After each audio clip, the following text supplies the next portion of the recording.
Okay, these glasses. I'm late. I hate being late. I am late.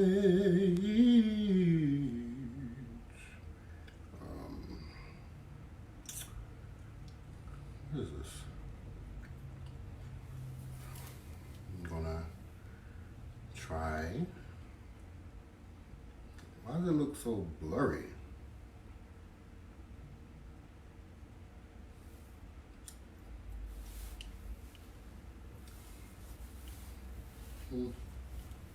Whatever. Okay, so hello everybody. Let me turn on the sound. I'm gonna try to read people's comments. Should I use my I don't have my laptop, so we're gonna see how this turns out. So it's gonna be kind of slow. Hey Brandy, hey everybody, how you doing? See what we got going on here. I hope everybody is doing well in this time of quarantine. And so 10 people are here, we can get started. I'm gonna take these glasses off so that you guys don't see the thingy thing. Real quick, Brandy or whomever is on, should I move closer or is this a good angle? Should I move closer or is this a good angle?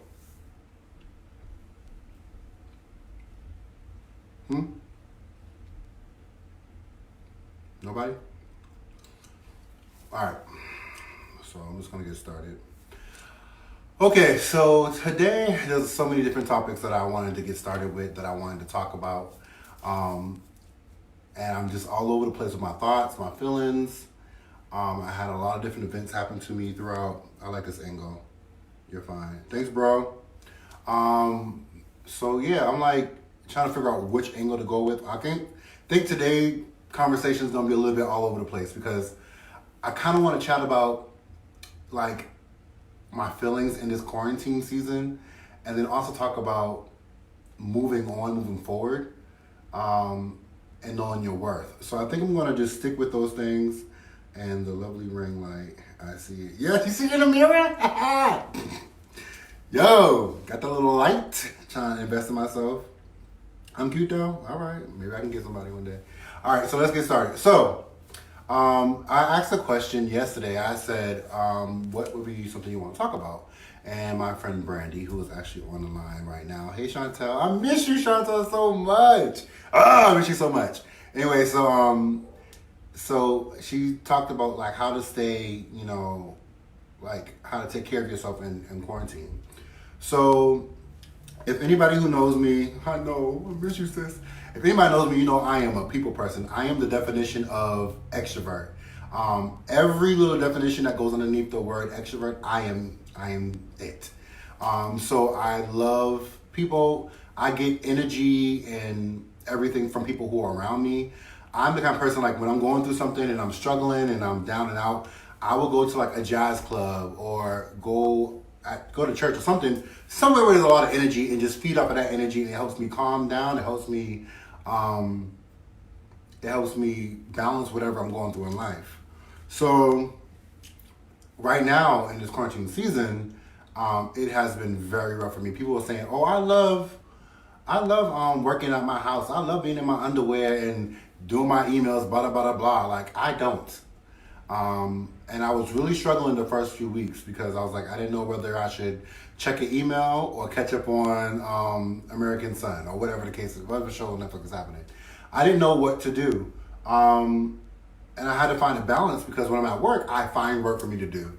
So when I'm finished a project, I feel like I always find something for me to do. But in this situation, like, there's nothing around me that motivates me to do anything extra. So it's just been really, really hard. And I realized, like, I would get up in the morning, work out, and then I would go to my laptop, and then I'll take a break, go take a shower. Like, I was just being really, really lazy. And so for like the last 2 weeks, I've been creating a routine. My routine has been get up in the morning, work out, call my family, cook me something to eat, which for those of you know, I'm not cooking. I'm just basically making cereal or oatmeal or something like that. I love you, Chad. He's the best person in the world. Anyway, so I make a routine. I get up in the morning, I do my workout, I call my family, and then I make breakfast, or somebody will make breakfast for me. And then I'll get to work, and I'll take my shower and stuff. So what I realized, what made me feel like I was doing something, like I wasn't just like laying dormant in a place and being stuck in one place, I would get up and get dressed. Like, not just like put on some pajamas. Like, I'll put on a full outfit. I'll make sure my eyebrows are looking right, my beard is crispy and shiny, and I'll sit in a location that is not comfortable. So I'll sit at the kitchen table or my nook, in a place where, and I don't know if you guys don't know what my bathroom looks like, but my bathroom is really, really big and it has a chair in it. So sometimes I'll sit in my bathroom and I'll set up shop there. Breakfast. I'm from Boston. I also have like a little bit of a list, if you haven't noticed. So absolutely. Hey, Kev. Who's that girl on your profile? Anyway. I won't even ask no questions. So I get myself completely dressed up and it makes me feel better. And then I realized also, I've been putting Facebook to a test. Like, I've never had the time to actually do social media because I'm extremely busy. I mean, I'm in school, getting my doctorate. I am a full-time worker, working in entertainment. I own 3 businesses, as well as, being a dad and being a friend. So I really don't have time really for social media. If you look at my social media, hey, Lakeisha Boo. Hey, Perry. If you look at my life, like, I really don't have time. But since I have time now, I've been trying to be more active on social media. So that, so now I found myself taking pictures, and posting pictures, which is, some may look at it as vain, but for me, for those who know me, I'm not that person. So for me to post a picture and be comfortable with posting the picture, it has showed a different side of me. It is building my confidence. So for me, it's hard for me to, it was hard for me to like post pictures. Like, I wouldn't really want to take pictures with people. They may take a picture with me. What is the topic? That crispy, shiny beard. Hello, bro. The topic today is talking about how we're dealing with this quarantine season, and then how we're able to, then I kind of like split it, and I'll get to later, talking about how we move forward and let chapters of our lives fade. So I'm going to take the first half an hour to chat about what I'm talking about right now, like how I'm working with COVID-19. And then the next half an hour, I'll talk about moving on and really letting things go so you're able to get your blessing after that. Setting thirst traps. Hello. I can set them now. I mean, Chantel, there's nothing there. I could do whatever I would like to do. So they're not thirst traps. No, seriously, they really are. They're empowering for me because I lost a sense of confidence throughout some years, and that confidence was gone from the way I look. Like we talked about last week, my body shape, my hair, my skin complexion. I lost a lot of my confidence, and so what I'm doing on my own internal is helping myself. I want to build up my confidence, and through pictures. And I know it sounds kind of vain, but it really does help. The little bit of comments I get from people, it helps me feel better about myself. It helps me walk my head up, because for so long I haven't, and I haven't been consistent with anything. I know you messing, boo. It doesn't bother me, and I like a little shady shade because that helps me move forward. It lets me know that you're there. I work with social media, and I've been working on being more present on that. I haven't really got to Instagram because I just ain't got the motivation. But I do have Snapchat, which nobody can have because only my friends and family and like my really close associates have my Snapchat, and so I don't give that out to nobody because I am really raw on Snapchat, and I basically showcase my entire life on Snapchat. I've been doing that for years.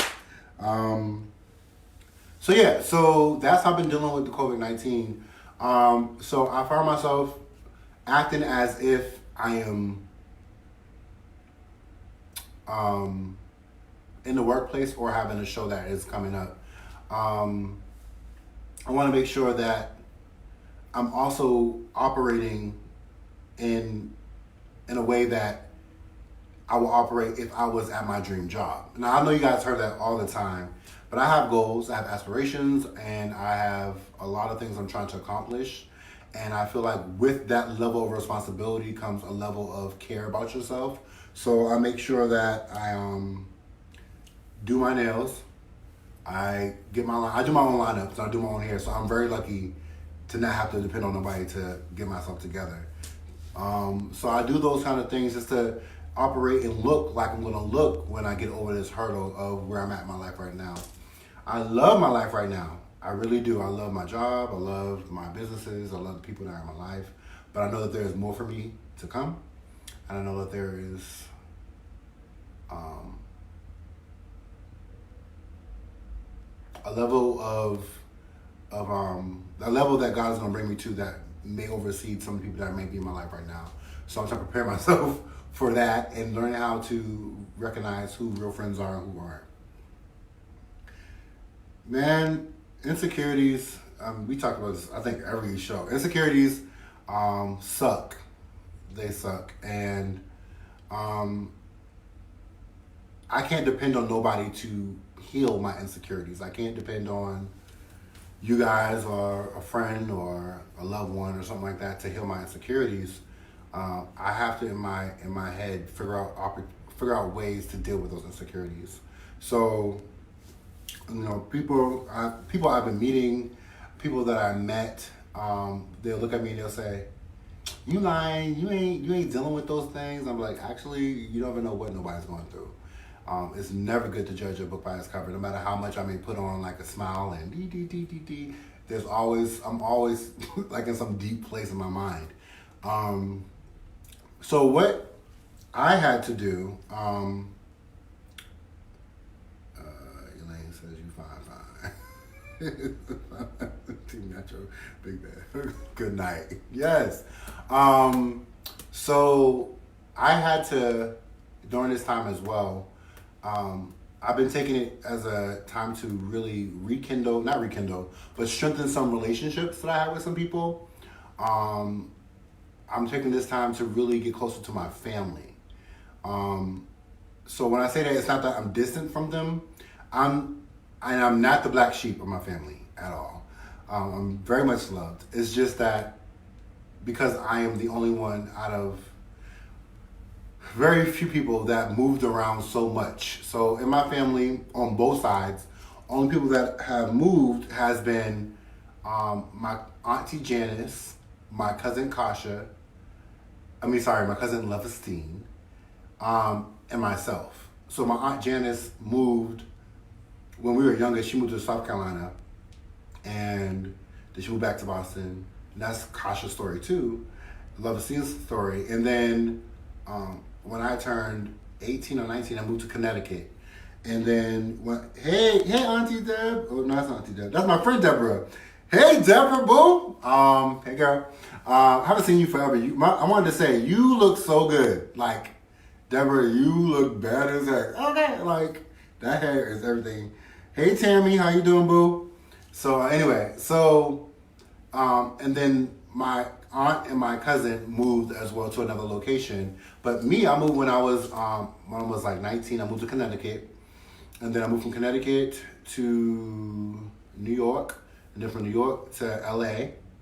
And then I stayed in LA for a little while. Then now I moved to Omaha. And I'm waiting to see where God wants me to go next. So out of my family, I'm the more open, get to go. And for the rooted relationships I have with my cousins who are like my heartbeat and my aunts and uncles and stuff, those relationships kind of like took a backseat, but they're still there. I don't know if that makes sense for you guys. So I'm taking this time to call them and check up on them. And it feels really good to know that, you could be miles away and have months without talking, but you call, pick up the phone, and you're like, bitch, what's tea? Like, what's going on? Like, tell me the tea. And I found it funny, like my cousin Nina, she, how much time do I got? Okay, I got like 15 more minutes to talk about this quarantine rap. So, growing up, I had my cousin Nina on the Hollands, and then I had my cousin Lovacina on the eastern side. And it was very like,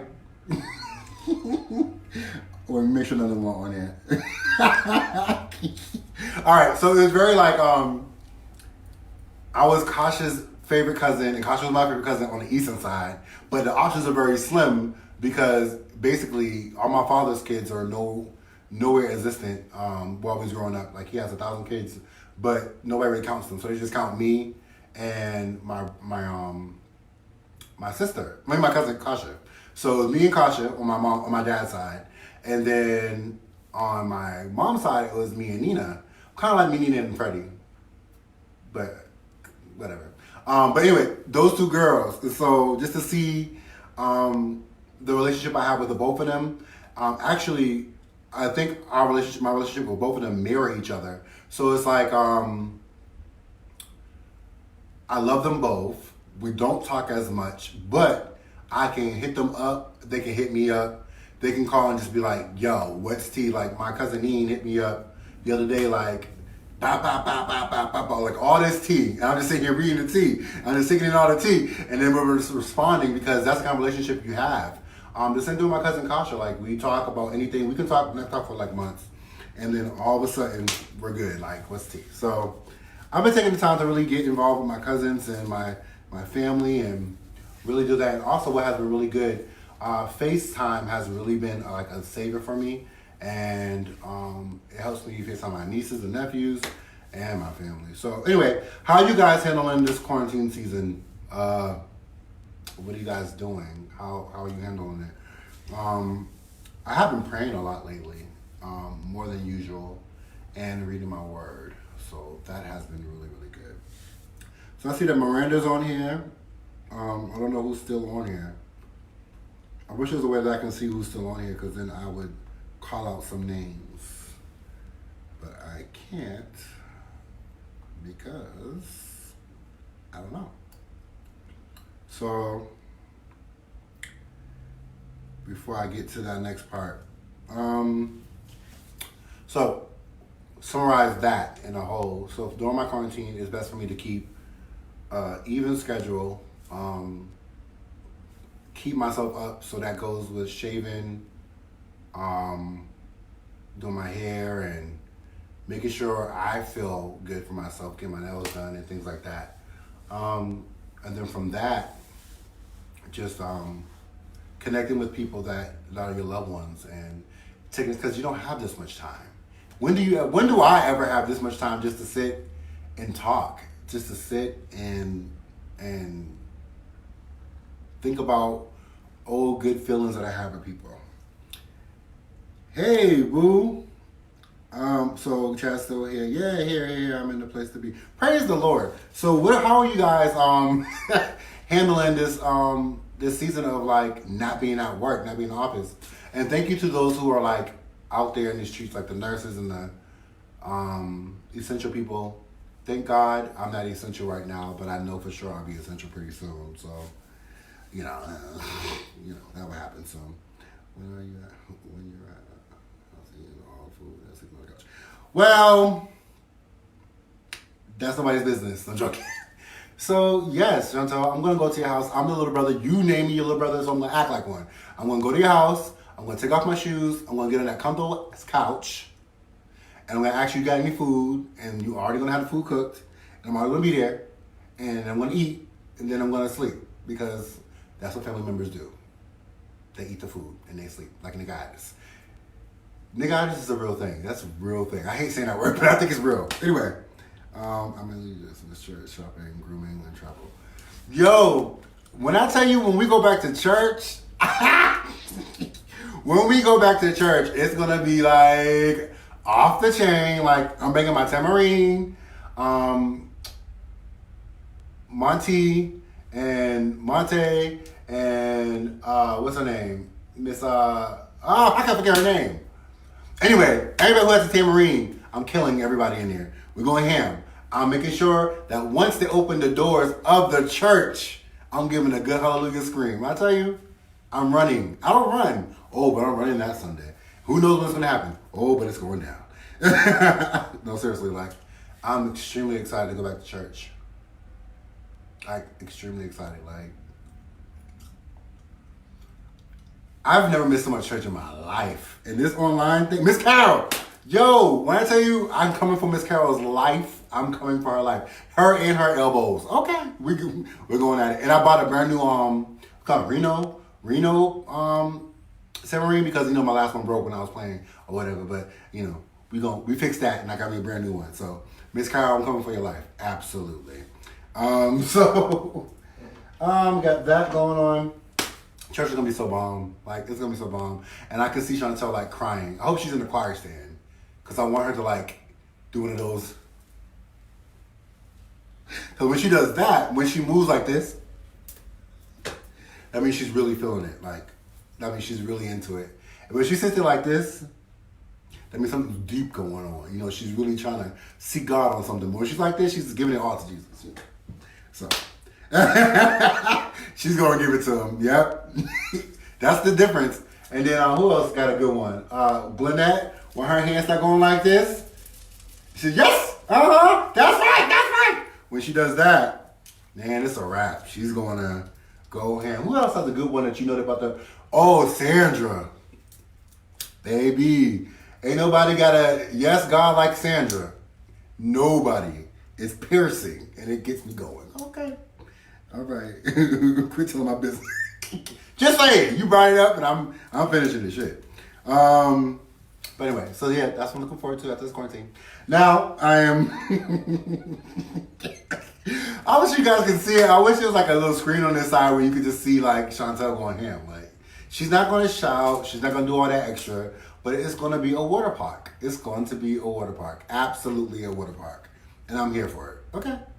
But see, I'm also like in between. So like, I'm gonna cry, I'm gonna scream, I'm gonna shout, I'm gonna lay prostrate in front of the Lord. Like, I'm gonna do the most because I give God my highest.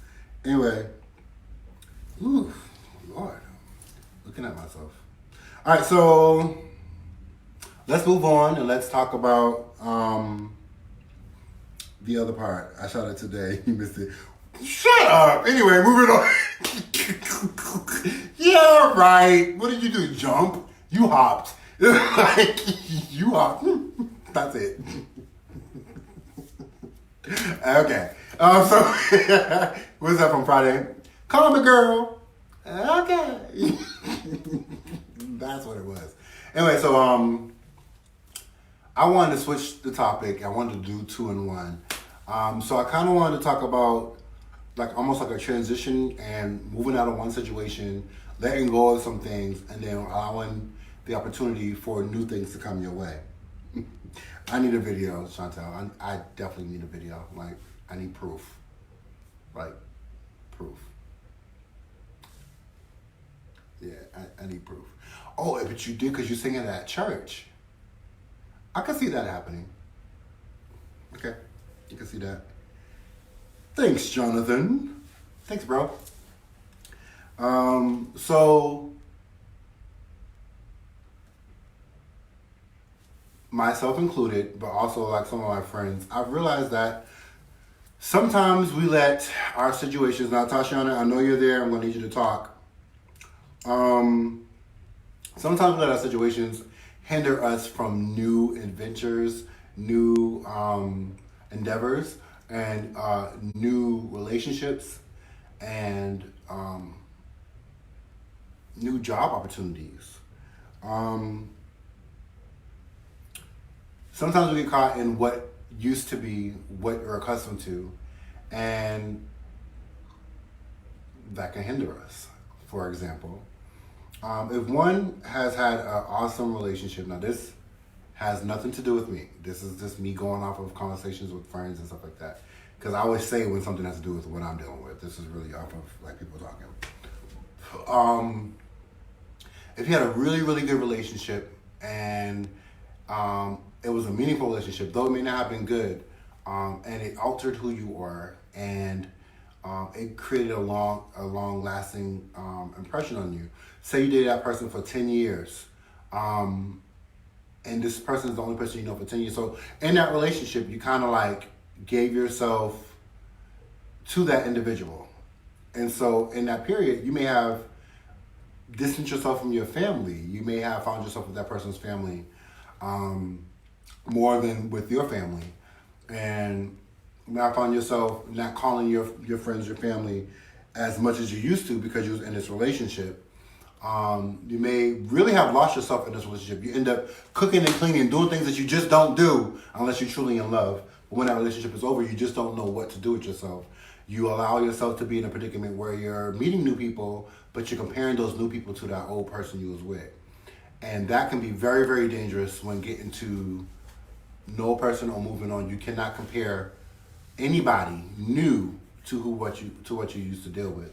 And if you're not able to differentiate that, then you need to take a period of time by yourself without having any connection with anybody and really learn what it is that you need to move forward, because you can't move forward into anything else without leaving those things that need to be in the past. And so that can come from thoughts, a person, situations, states, cities.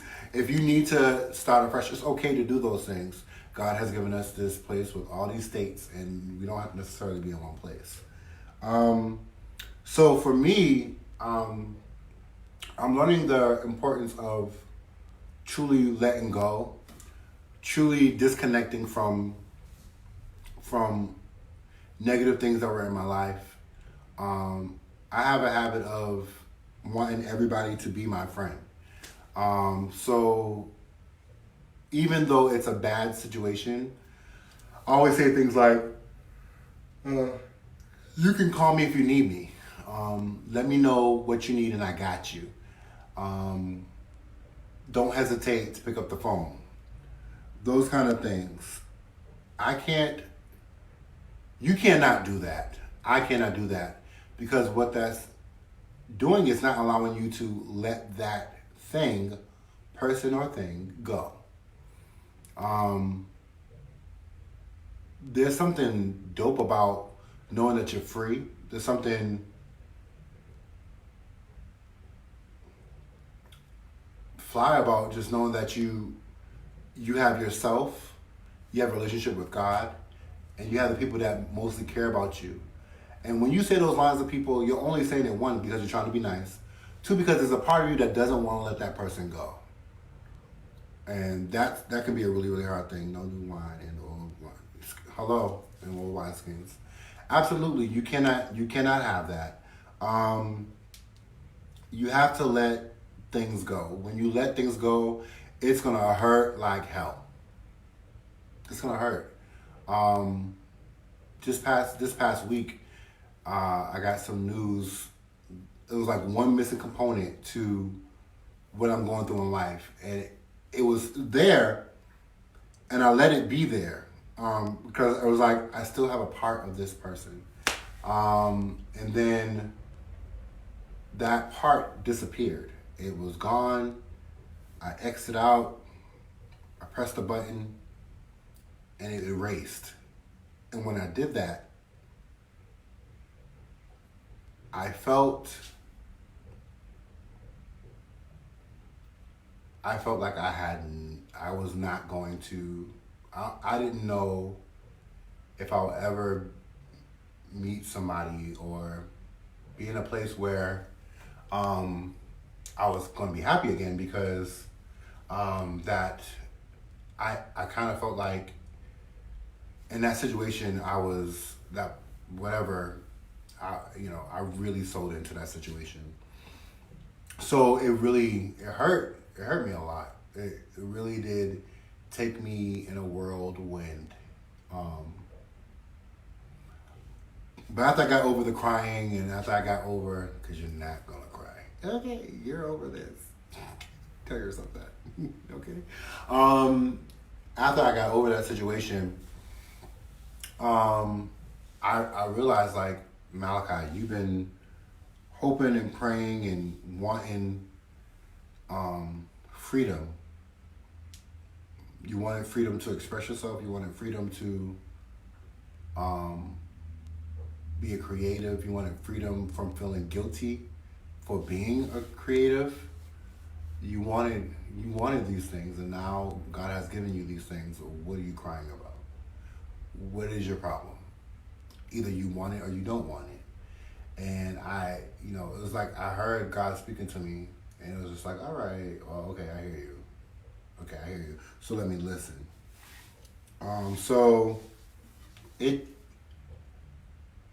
A day after, because I ain't gonna lie, that first day was kind of hard. I really just put myself together, and I was just like, you know what, Mal, you got this. Like, now you can move forward, and you can move forward feeling like you're not hurting anybody in the interim. What's going on here? Pain is necessary to create strength. Absolutely. I like that line. Pain is necessary. Ashababa, to create strength. If you think of a metaphor, if I want a nice, fat, juicy chest and big arms and a small waist, that takes pain. But through that pain and weightlifting and cardio, it creates strength. Not only do I get the physique that I'm looking for, I'm stronger. I'm more consistent. I am dedicated. All those things come into building strength from pain. And sorry to get all preachy and stuff like that, but I can't help it sometimes. But that was good. Pain is necessary to create strength. I like that, bro. So yeah. I would love to know what you guys are dealing with, or how you get through your situations.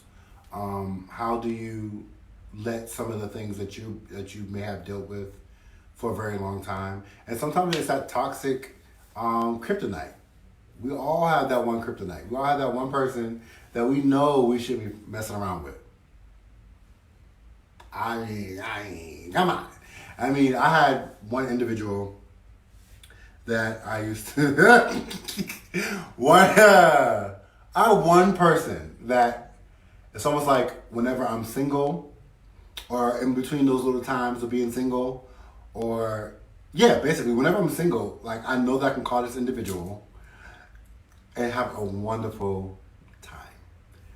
But that doesn't do anything for me. That person definitely is like a kryptonite for me, which I have to control and not put myself in a predicament where I am falling backwards, because it gets bad. But then you start thinking about like, dang, but it was mad good, whatever.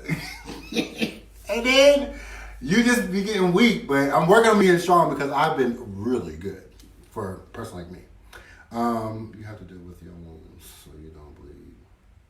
On to the next person. But how easy is it to go on to the next person? Like, can you just get up and go? Can you? Like, or are you like me? So like, I feel like whenever I date somebody, like I have to one up the next. Like, I feel like in my journey, it has been like, oh, you right here. You good. Use a, what was that person? Use a nurse. All right, cool. You great. We've been together forever. We've been friends forever, and you have a hustle spirit. I want to date you. Cool, great. You work in the fashion industry with all these people. Great, cool, nice. And then you work in higher education. You're doing well for yourself. That's great. You work in higher education, back to backs.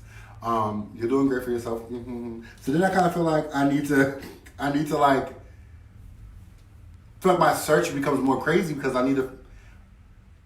And I can, please tell me I'm wrong, because I'm just don't want to be vain or weird. But I feel like it goes from like, all right, so I had that. I have to find somebody who's like on this level or higher. But I am dealing with certain things in my life that's like me, like, Malachi, focus on the connection, the love, because anything is buildable. Anything can be. I have a transforming spirit. And I can say that I made an impact on every single last people that I ever dated. And I impacted their life for great. And I feel like I'm in people's lives majority of the time to help build them up. But then sometimes it takes from me. It takes, and then I'm left with nothing. So, just want to outdo the old you. There's no time, no on when to move on, but when you're fed up and done. Absolutely. So, Brandy, you said something great. I need to outdo my old self. And that's really good. I need to outdo myself and not compare other people or try to put people on different levels. Because like I always say, you do know your worth. You do know what you deserve. And I have a very simple things that I look for in a partner. And I'm very simple. I'm like the most simplest dude you ever meet in your life. Like, I don't ask for nothing, really. I just ask for home-cooked food, a bunch of emotional attention, gotta be handsy, and y'all know the rest of the pie. Okay. But I can't compare nobody to what I had or what I feel like I'm gonna get. I feel like I need to do better for me. Like, how do I big me up? And I am in the process of like getting myself together. I'm in the process of rebuilding Malachi as a brand. And that's fine, I'm trying to work towards this talk show or whatever. What are you saying, boo? Self-development after a rough disconnection is key before attaching to someone else. So you're working as gotta help, man. You gotta help. Yeah, absolutely. You gotta take time, but then a person like me, I'd be like, well, how long is that gonna take? Because I got things to do. And I always work on a plan. So like I feel like in this season, like I have like a timeline. Like, all right, so you're 33, by 35 you should be married. You should have maybe 2 more kids, and you should be building your house from the ground up. This person has to be off the chain, blah, blah, blah. And I work by timeline, and I know that's not realistic. I work by timeline as in I'm goal chasing, but nothing works out in my favor. Hey, Tanika Boo, how you doing?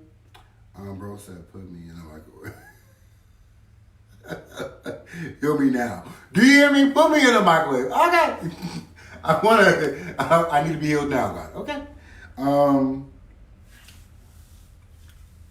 Yeah. So I'm trying to, move forward with life in those areas. I want to hear more about how you guys deal with transitions, how you guys deal with all that jazz. I'm like, also like in this time of quarantine, like I'm really realizing like I have a lot to offer and a lot of talents. And how am I going to be satisfied with my work? How am I going to create a space for me to be satisfied professionally and creatively? So it had nothing to do with what we were just talking about, but I just wanted to I thought about that out loud. Like I need to keep on building my creativity. How do you guys feel about trying? How do you guys feel? How do you guys feel about? This is so random. How do you guys feel about when you're trying to transition out of something? Say a relationship. I think I just like to talk about relationships. When you're trying to transition out of somebody, but they say the best way to get over somebody is to get underneath another. How do you guys feel about that? And Felicia, Carlos, Tashana, you can answer that question. How you guys feel about that line of like, the best way to get over somebody is to get underneath another? There's some truth in that, but I'll wait to see what you guys feel. Let me see what Tashana's saying. Right, that's funny. I got your text message. That's funny, very funny. I can't help but laugh, okay? So, let me, I was saying, Felicia, what do you feel about the statement, the best way to get over somebody is to get underneath another? Okay. I want to hear y'all comments. Give me a second. Damn. So, Tashana, I think it's important to prayerfully open the possibilities and God has concerning every aspect of your life. I feel relationships are challenging for it to be done. A prayer person has to be God's thing because you don't completely know people's hearts. True. I don't think it means that you can have this. Meanwhile, focus on your other ministries. Okay, so absolutely put it in God's hand and relationship transition. I get that. And you know more than anybody, I am the church boy of the nation. I get it. Outside of the church, outside of the biblical stuff and depending on God, I love you. But I mean, let's speak some real talk. What are the steps? What do? You know what I'm saying? Like, if I'm talking to you, Tashana, I'm not going to say, and then the Lord said, and about, I don't talk like that. I know him, I know the word, and I pray for you, but I'm going to give it to you raw and good. Okay? So what would you say outside of that? Let's see. Center on yourself and your needs only. Okay. So what I've noticed with some of my friends is that you center on your needs and you center on yourself, and then you don't allow other people to come in and be a part of that centering that you just created, because now you're too comfortable with being single, too comfortable with being the independent person that you are. So how do you fix that? I hate seeing that. And I have to tell some of my friends, like, stop, give in a little bit. I get it. You're popping, you're killing, you're making your money, you're independent. You don't need no man for nothing. They ain't nothing. All that bullcrap, because everybody needs somebody, but I'll let y'all talk. How do you deal with that? You know what I'm saying? Oh, this is getting juicy. Hey, Mom. What? Chris, false. This is my cousin, Chris. Why do you say false? Hey, Mommy. Let's see what Chantal says. No, you need to heal yourself and understand that you should have done differently. True. I think a lot of times people run from number one to make themselves look like they're no problem. Yep, dysfunctional narcissism. Yes. Codependency can be a little. Hello. I wanted that bitch. Hello. You are on point. You must be a lawyer or some shit because you on point. Okay. I'm gonna hard that. How do I hard these things? I think I like it. Okay. You on point, Chantal. Yeah. It definitely is a coping mechanism.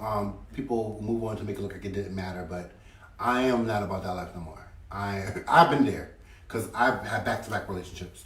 I am allowing myself to know to say that it does matter. It does hurt, and I do need to heal myself.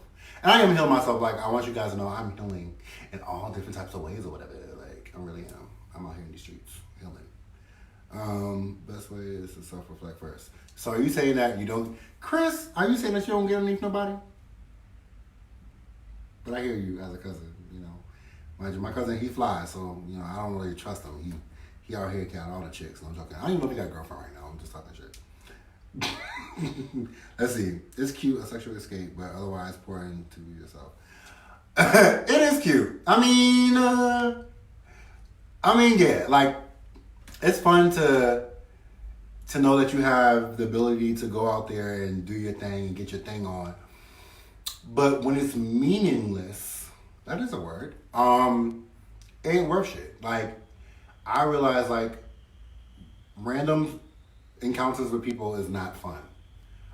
What you're doing is giving yourself away, a piece of yourself to every person you give yourself away to. And it's not fun. It's not cool. And I realize there's value in waiting. There's value in getting to know a person, because it may be all cool in the beginning, and then like that 1 minute, like 3 weeks after, you realize like this person wasn't worth my time. And so for me, I really want to make sure that I don't mess with anyone until that I know that person is my forever. So, I hope a comment. What you said, comment. Okay. Alrighty, boo. Let's see. What else we got? It's cute. It is cute. Tell me. Tell me. Anyway, hold on. I have an anonymous question or comment. Continue to give yourself away to different men. Hurt. I was absolutely. All right. So somebody shared. You know, when they were trying to get through their hurt, they dealt with some situations where they just try to get underneath other men, dealing with hurt from some past issues with relationships in the past, and also with their father. And they realized that the only way that they felt they can get away from their last relationship was to get underneath another guy, and this person is telling me like that's not what to do, because what she had to do was go deeper and realize this hurt and this dependency on a man and getting that self-worth from the sexual act is only coming from her of things that was lacking from other places in her life. So definitely there's sometimes usually like a grounded reason behind why you do things. And I wouldn't say that some of my mistakes were grounded from my father, but a lot of my actions towards people comes from the lack of me having a dad. So I definitely know the importance of making sure you know the root of your actions, because if you don't know the root of your actions, you may end up continue being in the circle over and over again. And I hate when I see my friends or family members continue to go like this in relationships and conversations and with people and old people and just not moving forward. And I refuse to be this person. I will always be this person. I will always go up and forward. That was good, my friend. What is good? Hey, Kosh, I talked about you a lot in this one. Love a scene. So this is getting so good. Let me stop. Nope. It's biblical, and I struggle with that. I get it. It isn't biblical. Okay. I'm such a sensual person, an emotional person, and spiritual and mental connection can't be separated from me. Okay, I get that. I have found the most success of refocus, spending time in prayer.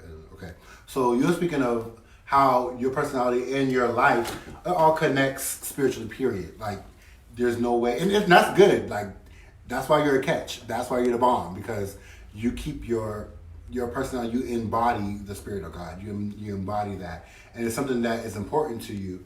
And it needs to be important to the person who is around you, or people who are around you, from friends, relationships, family members, whatever. So absolutely, prayer is, I'm not down in that. I was just trying to get more of like a more juicy comment from you. You know what I'm saying? You know what I'm saying? I want a little something a little bit more juicy. But absolutely, prayer definitely helps out with it all. But more so than prayer, a relationship with God. Have that relationship, and he usually speaks pretty clearly if you ask him to. So, hey, love. I'm just saying what I'm saying. Hello. You just say but Chantel, you were saying good stuff. Like, you saying the real. Hello. Sorry. Because you're calling me and be like, okay. Sorry, got mad. My mom's saying something. Let's see. Hello, son. I just chimed in. I'm trying to get the room ready for you. No comment, just listening. Thanks, Mom. That room is never going to get ready. But anyway, love you. Felicia.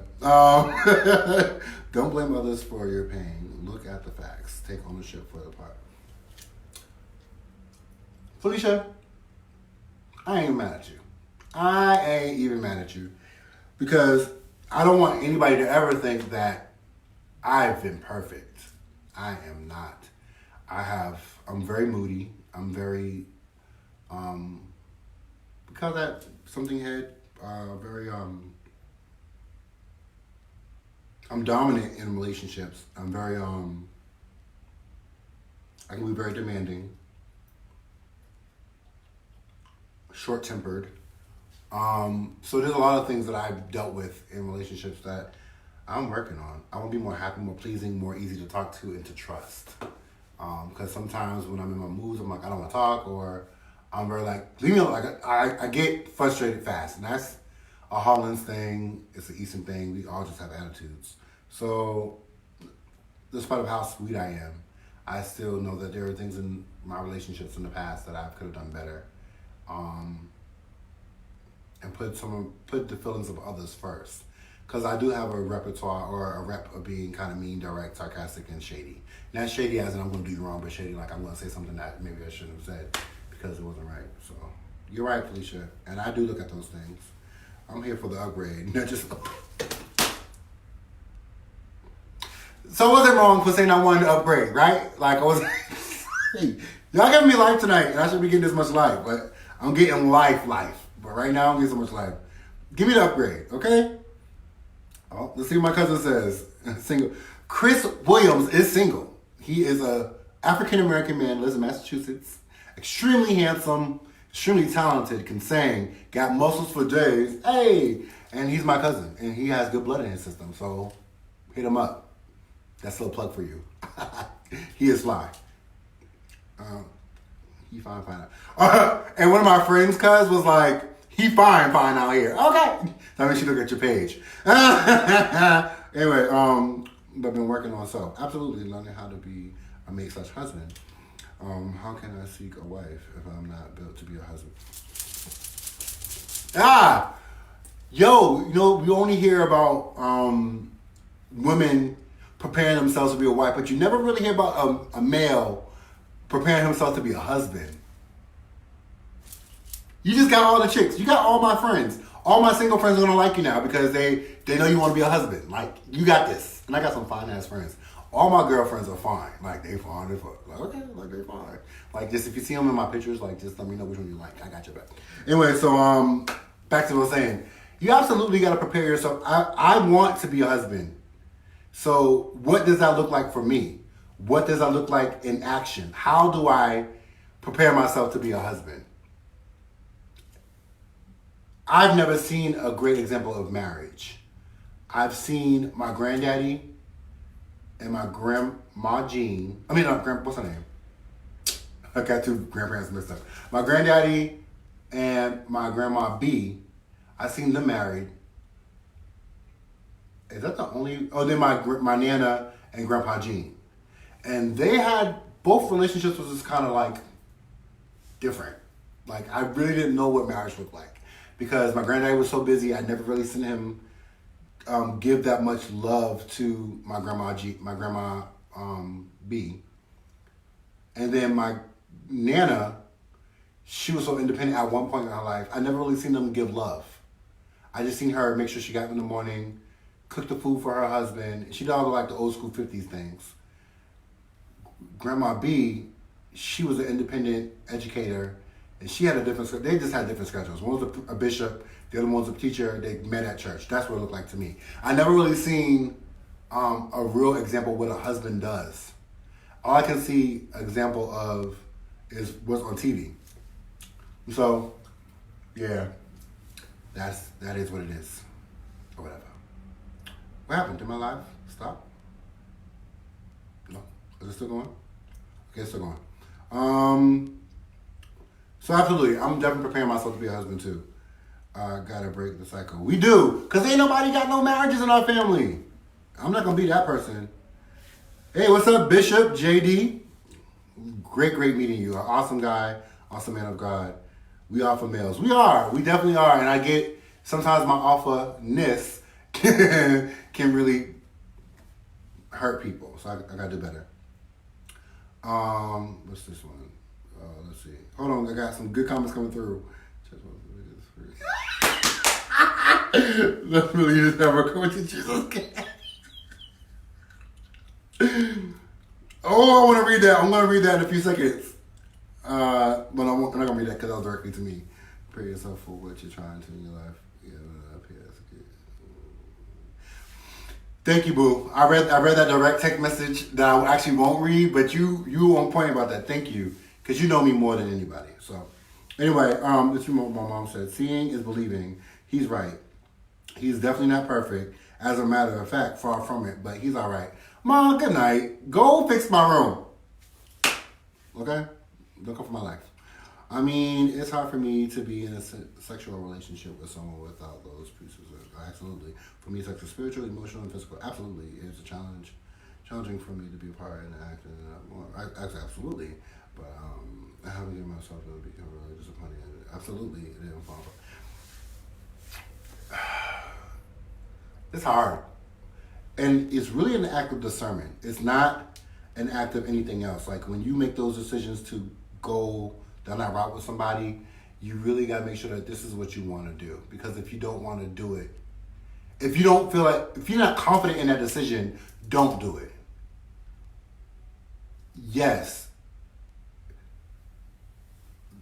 it looks good. It feels good. It may make you do some things shiver. But after that's done, you have guilt, you have confusion, and lack of knowledge of where you're going. And I've had my share of partners. And what I realized, the best partners that I've ever had in my life was when I was in deep love. Because everything else is the same. The only thing that's different between people is their moans and their screams.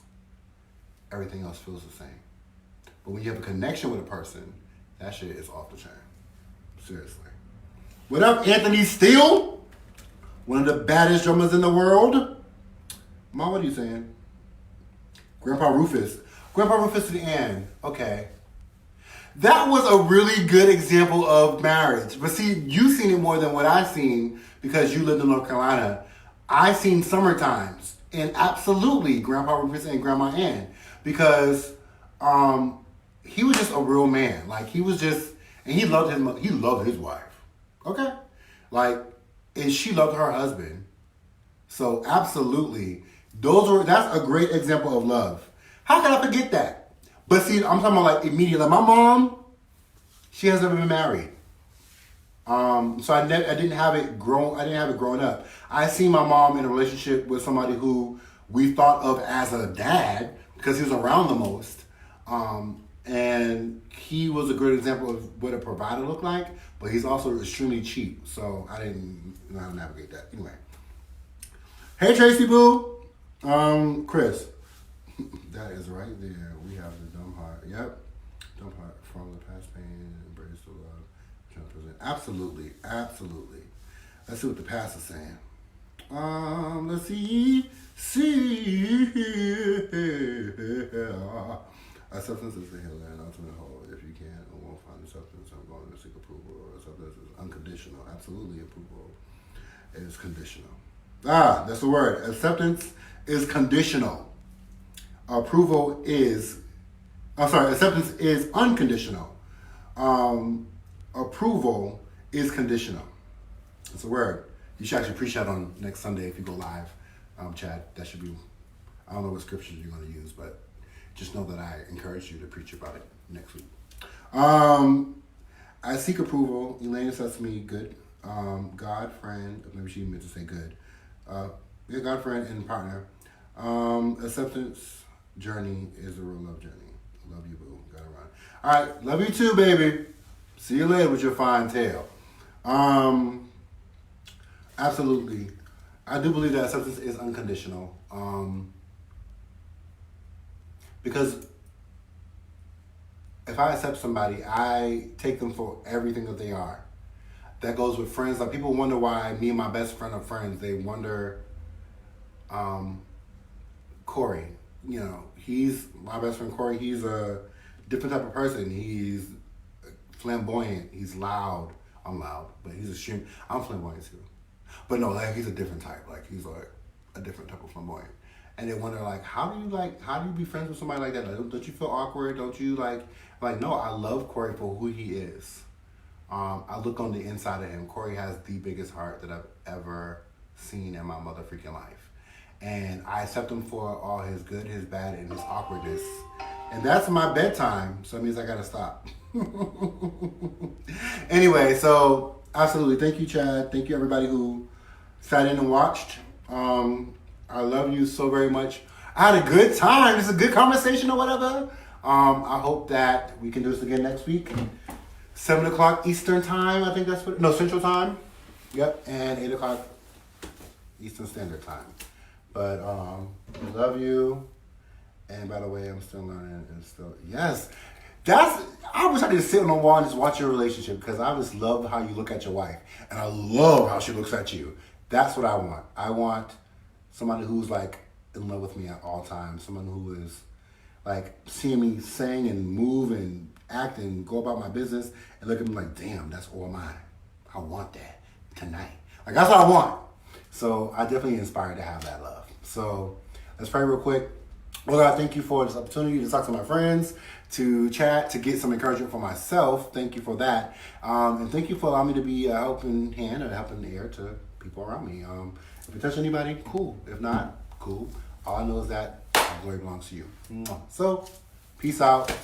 Thank you. I'm done. I'm going to sleep. Shit. How do I finish that? Finish. I think I finished. Nope, I'm still on it.